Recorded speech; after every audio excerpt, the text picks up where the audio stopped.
This podcast episode is for investor education purposes only and is not intended to provide and should not be relied on for investment advice. Consult your personal investment advisor before engaging in any securities transaction. Excessive investor pessimism gives way to excessive optimism in less than 2 months. S&P 500 down 12%, then back up 9%. These are very much related. Investor emotions play a much larger role in market moves than most think. Now that volatility is calmed a bit, we have a week to breathe. Where do things stand? Is the character of the markets, both for stocks and bonds, likely to continue or change shape in 2024? Up next, stay tuned.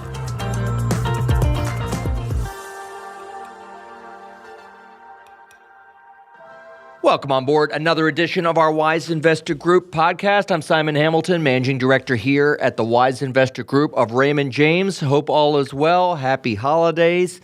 A lot to get to today. Thought it made sense to take stock of what's going on after a pretty violent down move for stocks and bonds over the late summer and early fall, which gave way to one of the best Novembers for stocks and bonds. In fact, months in general for stocks and bonds that we've had in years. Now things have calmed a little bit. We sort of digested that big rally off the bottom in November. Things have simmering now, and I think it's a good chance, like I said, to take stock, look at the character of the market, and maybe think about what could change potentially in 2024. The one thing that I've talked about at length in every podcast I've done for months, I think Chase Hinderstein has done the same thing, is just how narrow the markets have been this year. Gotten a little better here the last few weeks. We've seen some broadening in November, early December. But for most of the year, pretty much all the gain, or the vast majority of the gain, as we've been talking about, has been concentrated in literally a handful of stocks. They even had their own little catchphrase, the Magnificent Seven. 7 mostly tech-oriented behemoths that now control, or at least make up, 29% of the S&P 500. That's the largest concentration in 7 stocks ever recorded in U.S. history. The next closest was the peak of the tech bubble, where it got to 22% for the big 7. So this is historical stuff. And I'm not going to lump all these companies together. Of course, Tesla's in there, and so is Microsoft. They don't have a lot in common. But certainly one of the prevailing narratives has been artificial intelligence, right? And bidding up companies that have any sort of association with that. That has been certainly a contributing factor to the dominance of those 7. But what I think is less publicized is the potential, not only the superior execution of a number of those companies, but what is expected to be continued superior execution over the next few years. So I took a look at the FactSet estimates for the 7 in aggregate. Again, respecting the fact that they're not all the same types of companies, of course, but still, I took the 7 in aggregate and looked at what is projected. Again, these are FactSet estimates, 2023 through 2025. So for the Magnificent 7, estimates are calling for compounded annual growth rates over those 3 years of about 11%. This is annualized. 3% for the other 493 names in the S&P 500. For the top 7, 22% profit margins versus 10% for the rest of the market. Net margin growth, almost 1.5% versus just shy of 1% for the other 493. Year-to-date revisions to next year's earnings, up 13% for the Magnificent 7, down 4% for the rest. I could go on, but I think you get the point. Wall Street is predicting that these 7 companies together will outperform the rest of the market in pretty much every way you can outperform. Earnings, revenues, not to mention balance sheet strength. Net debt to EBITDA is expected to be actually below 0 for those 7, meaning they have excess cash, essentially relative to their debt, versus about 2.2 times leverage for the 490. So it's no accident. Yes, you could talk about AI and some of these big sort of macro themes, but there's no accident these companies, I think, in many cases, are as dominant as they are because Wall Street thinks they're going to do better than everybody else. That's the good news. But here's why you really need to think about this as we approach 2024. Not only is that weighting in the S&P unprecedented, that 29%, But the valuation's reflected. The average PE for those 7 is 29 times. The other 490 some, again, this is according to FactSet, roughly 17 times. So there is a big difference there. We have no way of really knowing at this point what the size of some of these potential markets are, whether it's whatever Tesla's doing or AI or what have you. But that's a pretty steep multiple. It's even a greater multiple if you look at these companies relative to sales, as a multiple of sales. So I think it begs the question, when you think about kind of passive investing, i.e. index investing versus active investing, one of the arguments for passive investing, which of course has worked very well this year, right? Because the S&P 500's had a great year, dominated by those 7. One of the arguments for passive investing is it gives you diversification, right? You don't have to worry about individual stock risk that much because you're in a diversified index. But when you have 29% of that index in 7 companies, are you really diversified? I would argue you're not. In fact, I would argue you are highly concentrated, not only in growth stocks specifically, but even more specifically, sort of tech-oriented names. I don't have the exact number in front of me, but I know that Apple, which is the largest company in the world by market capitalization, over $3 trillion now in market cap, has a greater impact on the market than the bottom 200 companies in the S&P combined.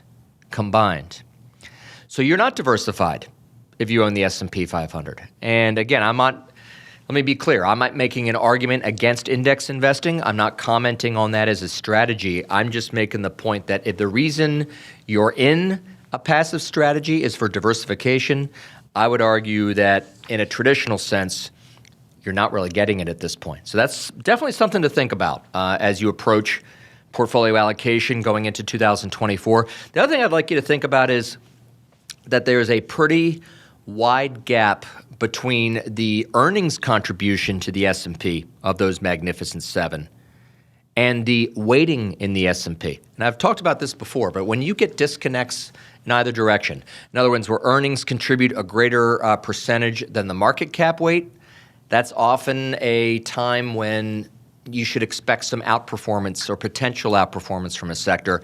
And again, when the earnings contribution is much less than the market weighting, sometimes that's a reflection of overvaluation, potential underperformance. So, for example, if you look at some of these sectors that have been really out of favor this year, look at financials, for example. The financial sector in the S&P 500 is still negative for the year. Financials are expected to contribute about almost 22% of the earnings of the S&P, but they only make up 13% of the market. Energy contribute about 11% earnings, only about a 4.6 percent weighting in the S&P. Again, this is according to FactSet. Meanwhile, you look at the Magnificent 7, their earnings are about 16, almost 17% of the S&P. But their, again, as I mentioned earlier, their weighting in the S&P is 29%.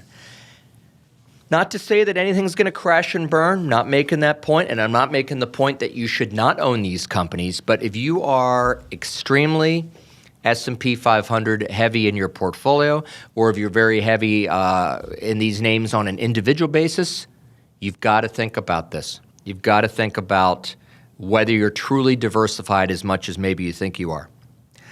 Because something like, in fact, I saw this the other day just from Strategas, our friends at Strategas. This has been the worst year, the worst relative year, I should say, for the average stock. So the average stock in the S&P versus the index, worst year since 1998. Again, historical, not only concentration of performance in the top names, but underperformance of the other 490-some names. Historical stuff. And by the way, the last time we saw this, anything like this, was 1999. The average stock ended up outperforming the index for the next 10 years. I mean, just look at growth versus value. And I'm not even making a big value argument today. I'm talking more about just 7 versus 493. But if you want to look at it from a sort of a growth versus value perspective, the Russell 3000 Growth Index, according to FactSet, is outperforming the Russell 3000 Value Index by, get this, almost 29 percentage points. 29 percentage points. Now, granted, the growth index is very tech-heavy. The value index is very financial heavy, so it's not a huge shock, but just the sheer scale of those numbers, pretty amazing. The only thing I would say sort of on top of this point, the idea that you should really look at the diversification of your portfolio and where some of the potential opportunity could be going forward. But the only thing I would also say is it's important to keep all this in context, okay? Because don't forget that these mega cap tech stocks got destroyed in 2022. So just to give you a few examples, Google, I think, was down, now known as Alphabet, was down 46%, I think. Amazon down 56%. NVIDIA, this year's darling, down 66%. Facebook, now known as Meta, down 77% last year. So that, if you look at that Magnificent Seven on an equal weighted basis, I just did this math myself, it had a 48% drawdown last year. So this has not been reported at all. If you look at the Magnificent Seven on a 2-year basis, they're actually still slightly underperforming the S&P as a whole. It's close. But I think the other lesson here is, and we've talked about this a lot, the biggest underperformers last year are some of the biggest outperformers this year, and vice versa. So I think I said 2 weeks ago that if everything in your portfolio is doing great at the same time, there's a good chance you might be doing something wrong. Because in different conditions, everything in your portfolio might be doing poorly. So I would just continue to espouse keeping some balance. And obviously, I can't manage your portfolio through the screen or through the computer, but if you're looking at the last 12 months and you're firing all your underperformers to buy the outperformers, you could be making a big mistake, because I would not be surprised at all to see things go back the other way, to see some of these other sectors, some of these other types of companies do better, at least on a relative basis.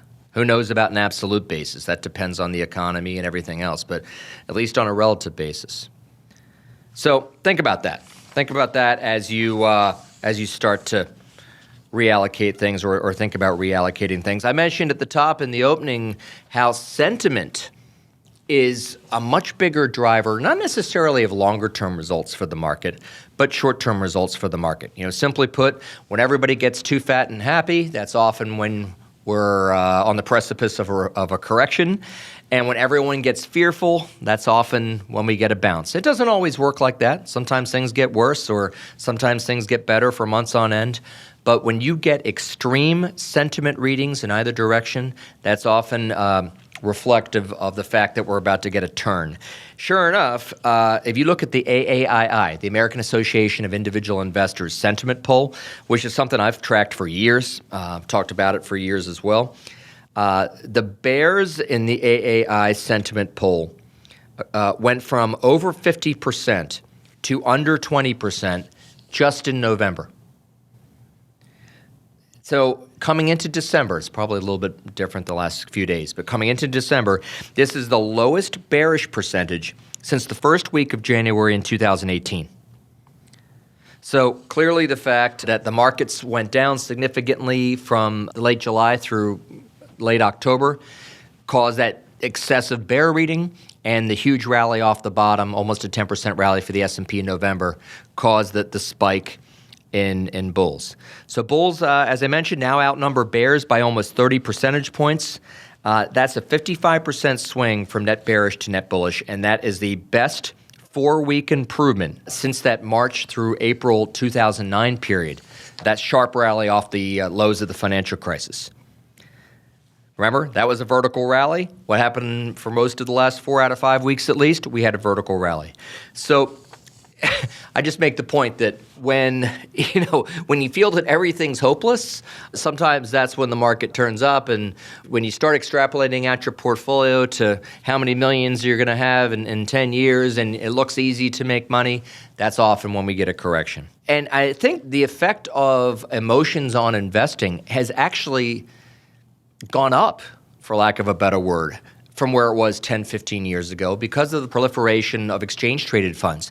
It's so easy to hop in and out of the market these days without having to worry about high commission rates, because if you're trading at some of these discount firms, you're barely paying any commissions.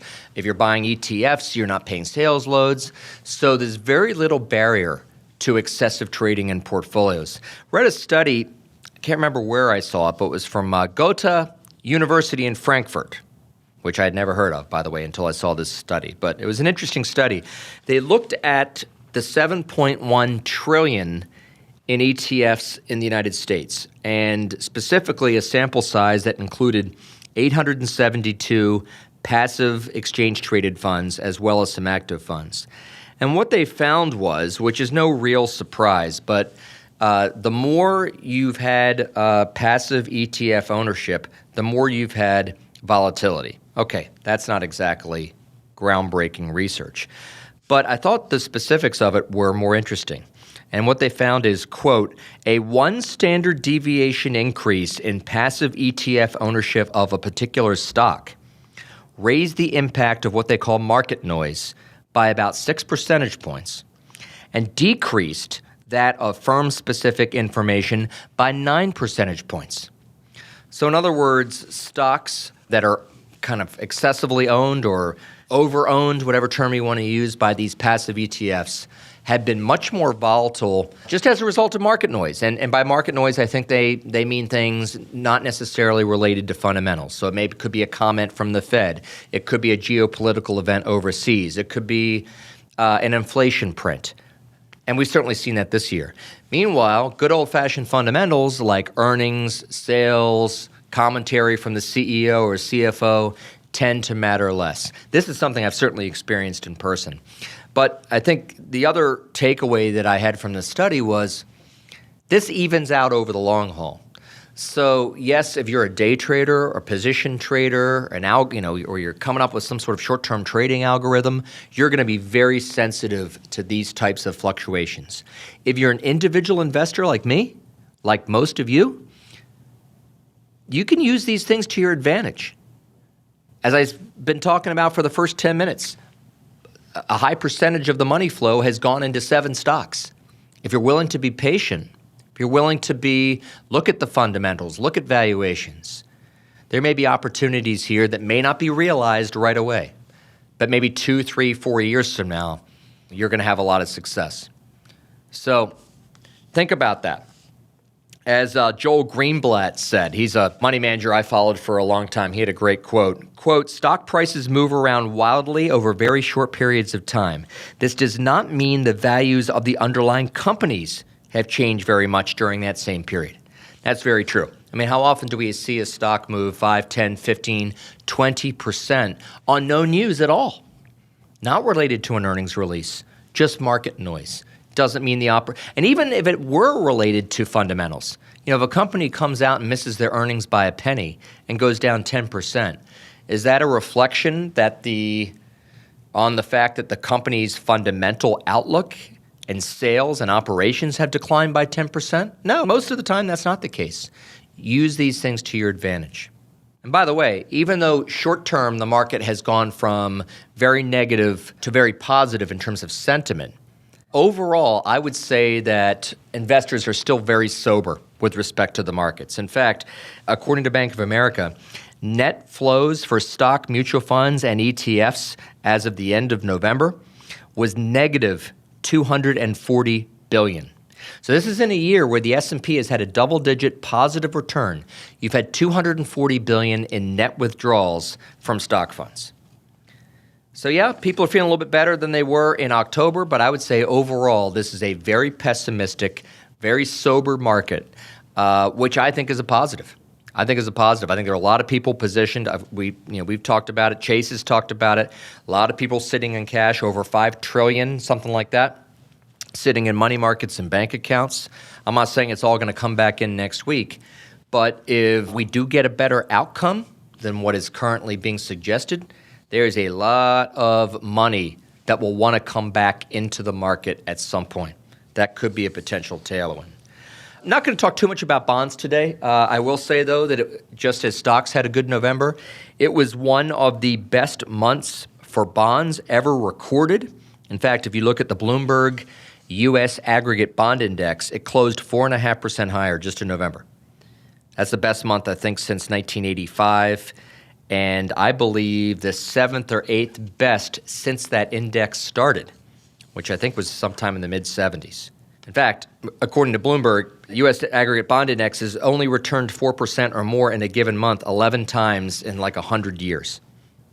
And pretty much every time when that's happened, you've had follow-up gains over the next 6 to 12 months in bonds. So this is not a surprise. If you've been listening to this podcast, we talked about the fact at length how with interest rates at higher levels, the risk-reward trade-off, if you do the math, kind of skews in your favor. It's called the convexity of bonds. And what I meant by that was, when interest rates were at 5%, the 10-year Treasury was at 5% or very close to 5% over a month ago. The positive move in price, if rates were to drop a point, was expected to be much higher than the negative move in price should rates have gone up another point, if that makes sense. So the fact that we've gone from roughly 5% on the 10-year to something like 4.1% on the 10-year has been met by a bigger gain in bonds than maybe what you would have expected, just based on, simple math. Who knows what happens over the next 12 months? I do think that the bond market is certainly front-running the Fed. I don't think that's much of a stretch to say that. So it's very possible that gains for bonds are not explosive next year, But I do believe, I'm not in the prediction business, but I do believe that since there's a very high correlation between starting yields and future returns, meaning that if rates are in the 4, 4.5, 5.5% range, there's a pretty good chance that's about what the bond market would return over the next 7 or 8 years. And no guarantees, obviously, but that's been the relationship historically. I still think it's a much better time, or will be a much better time, to be in fixed income over the next couple of years than it has been in the past 2 years. So I'll leave it at that, but I think those are some things to sort of think about as we go into 2024. One additional thing I should say that I wanted to talk about from a stock market perspective is I think the outlook for earnings is going to be a key driver next year. This year, let's face it, it was all about the Fed. In terms of market interest, now, I do think there were other driving factors of the market. We talked about AI earlier, but from a kind of a headline perspective, it was all about the Fed. I think 2024 is going to be much more about the economy and impact on earnings. But understanding the relationship between the economy and earnings is not simple. We've talked in previous podcasts over the past few months about how profit margins have been so much more resilient than just about anybody thought. People thought that with interest rates going up, labor costs going up, that it would be much harder really for companies to be profitable. But that has not been the case. Now, whether companies have harnessed AI, whether it's just supply chains normalizing, whether companies cut costs coming out of COVID, it's probably a combination of all those things. But companies have continued to produce record profit margins. And what's interesting is I read a good piece from the lead analyst over at Bank of America, Mrs. Subramanian.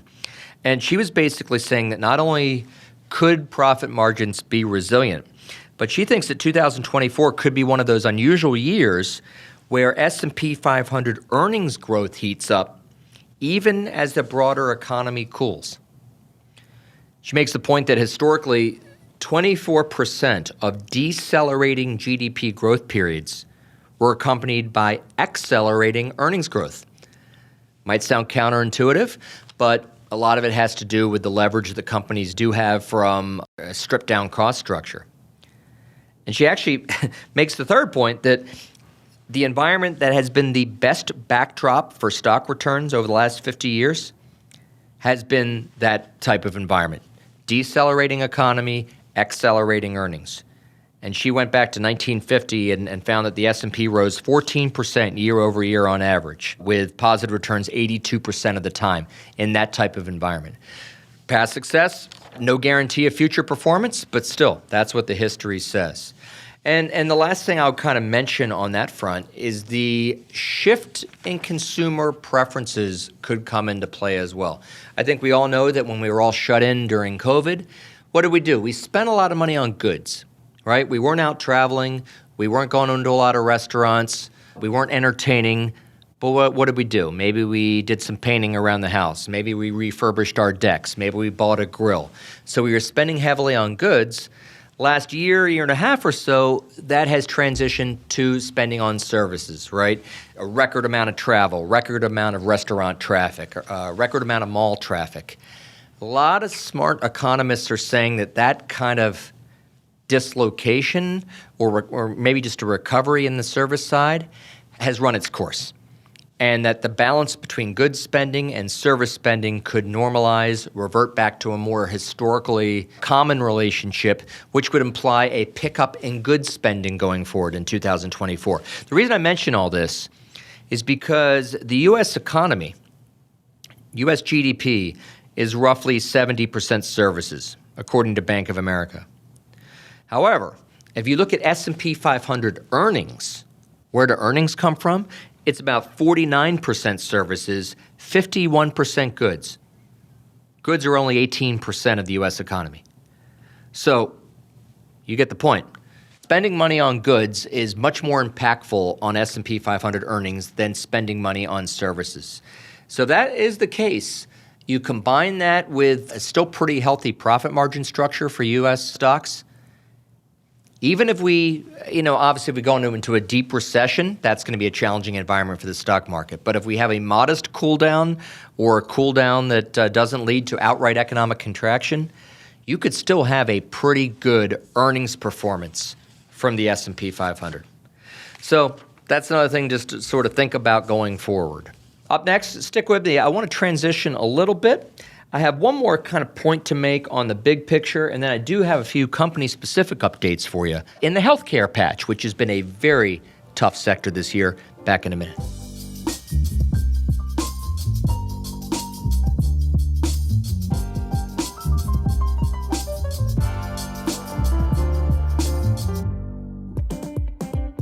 Stocks and bonds are volatile, but your financial plan doesn't have to be. Have you sat down to map out an investment plan you can trust when emotions and headlines stir panic?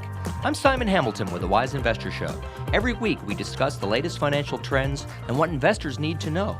To learn more about how to stay grounded and to become a better informed, wise investor, listen to the Wise Investor Show at raymondjames.com/The Wise Investor Group, or just find us on your favorite podcast app.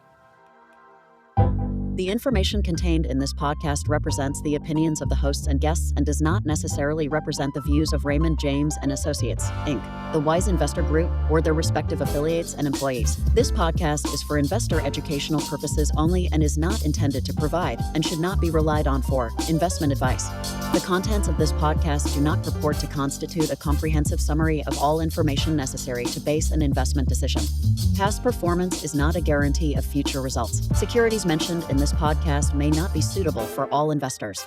Seek the advice of your financial advisor or other qualified financial service provider with any questions you may have regarding your individual situation. Discuss any tax or legal matters with the appropriate professional advisors. Raymond James and Associates, Inc., member New York Stock Exchange, SIPC. As mentioned, I wanted to just make one more sort of broader comment. I'm not going to get into the year 2024 outlooks. My colleague here, Chase Hinderstein, talked a bit about that last week and specifically highlighted Goldman Sachs' outlook for 2024. I think the more interesting point is I looked at the Wall Street forecasts from the largest 10 firms. And what stands out is just how wide the range is. So the low range for those 10 largest firms is 4,200 for the S&P 500, which, by the way, is below where we are today. The high range, 5,500. So this implies returns from this point of anywhere from about minus 8% to plus 16 or 17%. That's the widest range that I can ever recall. And I think the point is very small differences in not only assumptions, but in what could actually happen, could add up to significant differences in the actual performance of the index. So, for example, if you look at the people who are negative, who are calling for a loss next year, almost all of them are calling for some degree of recession, okay, where earnings actually contract, which would render the current estimates for 2024, completely off base. And then the other folks who are kind of negative and sober are calling for no margin expansion. Okay, so they're saying that multiples are going to stay where they are. And I think the point is that not only is it very difficult to forecast what earnings in the economy is going to look like, particularly, as I just mentioned, that the relationship between the economy and earnings is far from clear, and they do not always move in sync. But also trying to figure out what people are going to pay for those earnings, what speculative appetite is going to be, what PE ratios are going to be, I would argue is darn near impossible. Look at this year. Interest rates went up significantly this year, right? Yet, guess what happened? Price to earnings multiples have actually expanded. You've had multiple expansion. Very rarely do you get multiple expansion when interest rates are going up. So the point is that there are a lot of factors that go into how comfortable investors are in paying up for earnings. But, it reminds me, I saw a story that I think is sort of relevant to this. You might have read the story about this, I'll call him a crook because that's what he is, Sam Bankman-Fried. He was the CEO of FTX, the cryptocurrency company that essentially went out of business, and he has just been found guilty of fraud and other financial-related crimes. But what a lot of people don't know is that he kind of earned his stripes at Jane Street Capital, which is a hedge fund, and he actually built a system. This is back in the 2016 U.S. presidential election, that cycle. He built a system that allowed his firm to get the results before any mainstream media outlets. So I don't know how he did it. I don't know the technology behind it. But using a team of analysts that each of whom worked on a specific state, he was able to obtain state-level results of the 2016 election minutes before CNN and Fox and the other outlets. But here's the rub. Here's why I bring this up. So despite learning of a pending Trump victory before anyone else or most other people, he still lost money on the trade. You know why? Because he bet against the U.S. markets. So in the minutes after the results were announced, he was actually up $300 million. But if you recall that night, the market actually went from being way down to being way up. And again, he was betting against the markets, right? So his firm went from a $300 million gain to a $300 million loss in something like 2 hours. Went from being one of the best trades to the worst trades. And some of this data comes from Nick Majuli. He's a financial blogger who I've referenced on this show a number of times. I bring this up for a simple reason. You can do all the homework in the world. You can be completely right on your analysis and still get it wrong because you don't know either A, what the market's already discounted, what's already factored into prices, what the expectations already were, or what people, again, are going to pay for future earnings, how investors are going to react to that news. So I don't want to belabor the point too much, but this is why I almost never pay attention to market forecasts. But I do pay attention to some of the data.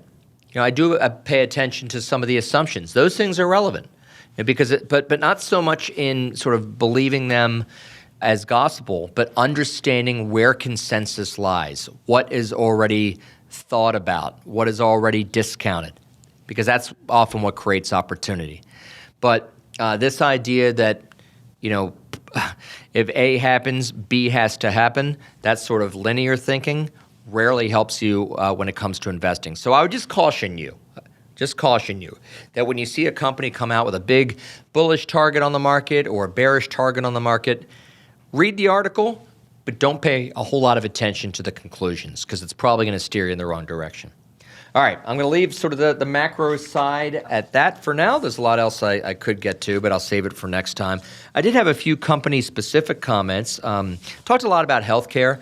Healthcare in general has been a really disappointing sector this year. It's been one of the worst-performing sectors in the S&P 500, actually negative for the year. And the spread of healthcare performance versus the S&P, or underperformance versus the S&P, is some of the widest we've ever seen. And that's without a lot going on. It's not like there was a major move for a single-payer system this year, or no one was trying to throw out Obamacare this year. So even without a lot of political rhetoric, yes, you did have some talk about capping drug prices, and that is happening to a degree, but not enough to really impact earnings all that much. So there hasn't been a lot of policy that's really hurt the healthcare stocks. I think a lot of it is because A, money's been flowing to the Magnificent Seven and everything else has been kind of left behind. B, a lot of the healthcare names, particularly the pharmaceuticals, are considered more defensive. A lot of them are dividend payers. There's been less of an appetite for those types of companies this year because the economy has done better than people thought. And you can get paid pretty well in treasuries and bonds, so there's been less interest in dividend stocks. And then the third thing is, and this is more specific to pharmaceuticals maybe than other parts of healthcare, but a lot of money has been going to those new weight loss drugs, right? That's been sort of the AI of the healthcare sector. A lot of money chasing a handful of names that have those drugs, and everything else, oncology, other types of research focuses, have not gotten as much attention. But I would also remind you that healthcare was one of the best sectors in 2022, and I'm not saying it's 1 year on, 1 year off, but it would not surprise me at all if healthcare had a better year next year, particularly because if you look at the political cycle, initiatives to get rid of the Affordable Care Act, initiatives to significantly cap drug prices further than they already are, probably aren't going to get a lot of votes. So I don't think there's going to be any major policy issues kicked around in the election cycle. So it wouldn't surprise me if it's a better sector. And pharmaceuticals specifically. I mean, if you look at the valuations in pharmaceuticals, they're most reasonable they've been in some time. Just wanted to highlight a few that we own for our clients. And just a reminder, the three companies that I mentioned are all names that I own in my own portfolio. You can decide whether that represents a conflict of interest. And these are also names that we've vetted, done a lot of research on, that we feel are suitable for our clients. We can't manage your portfolio through the computer, so if you're an individual investor, please make sure you do your own homework and see if it's appropriate for you. But I wanted to mention Johnson & Johnson. Of course, Johnson & Johnson's a symbol J&J is a different company than it was. If you recall, they spun off their consumer staples division. Remember, they had a pharmaceutical, a medical device, and a consumer staples division. They were very well diversified, but they spun off that staples into Kenvue. So now they are essentially a drug company and a med tech company. That's what they are. So I think this year has been about Wall Street trying to figure out. It's been a transitional year. Wall Street trying to figure out what their earnings run rate, what their revenue run rate is going to look like. Of course, Johnson & Johnson also has litigation overhang. And we've talked about this before. They've had these talcum powder lawsuits suggesting that their talcum powder products have carcinogens in them, okay? And so they continue for years now to litigate those cases in court. But here's the deal. I read a really good report from UBS. I want to give them credit because I thought the analyst did a good job. He made a lot of good points. One is he felt that the pharmaceutical division is likely to have a higher top-line revenue growth rate than most people are predicting. So consensus estimates, according to FactSet, are at about 2.2% compounded annual growth over the next 3 years. He thinks it'll be closer to 3.5% or 4% on the top line. That's just organic growth, so that's not counting any acquisitions. He also said he quantified what he thought the likely downside scenario was from any talcum powder losses in court or settlements, and he thinks that the current valuation reflects 1.5 times those potential losses. Again, this is his work, but it was pretty compelling when I read it. And I think the third thing is the valuation's not demanding. Johnson & Johnson currently trades at about 14 times earnings. If you're a value line reader and you go back and look at their historical relationship, not only on an absolute basis but relative to the S&P, this is one of the cheapest valuations they've been in a long, long time.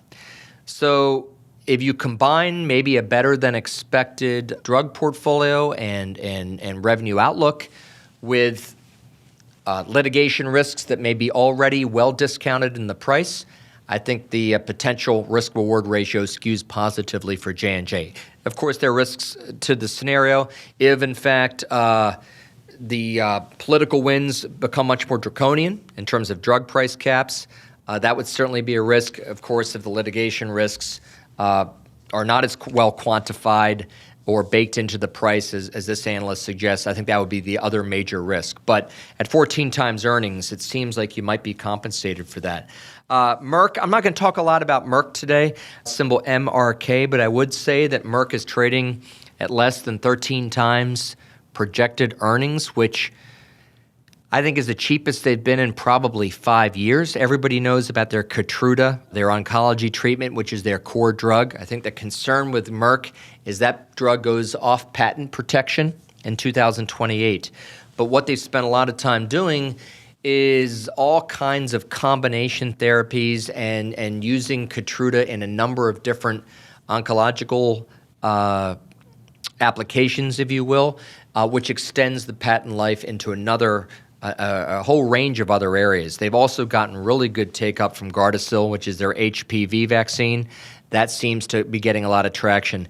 And I think not only is their balance sheet probably the strongest in the pharmaceutical business, which gives them a lot of optionality in terms of M&A and being able to make acquisitions, but also allows them to return capital to shareholders in terms of dividends, buying back stock. So I think Merck has become kind of the value name in this space.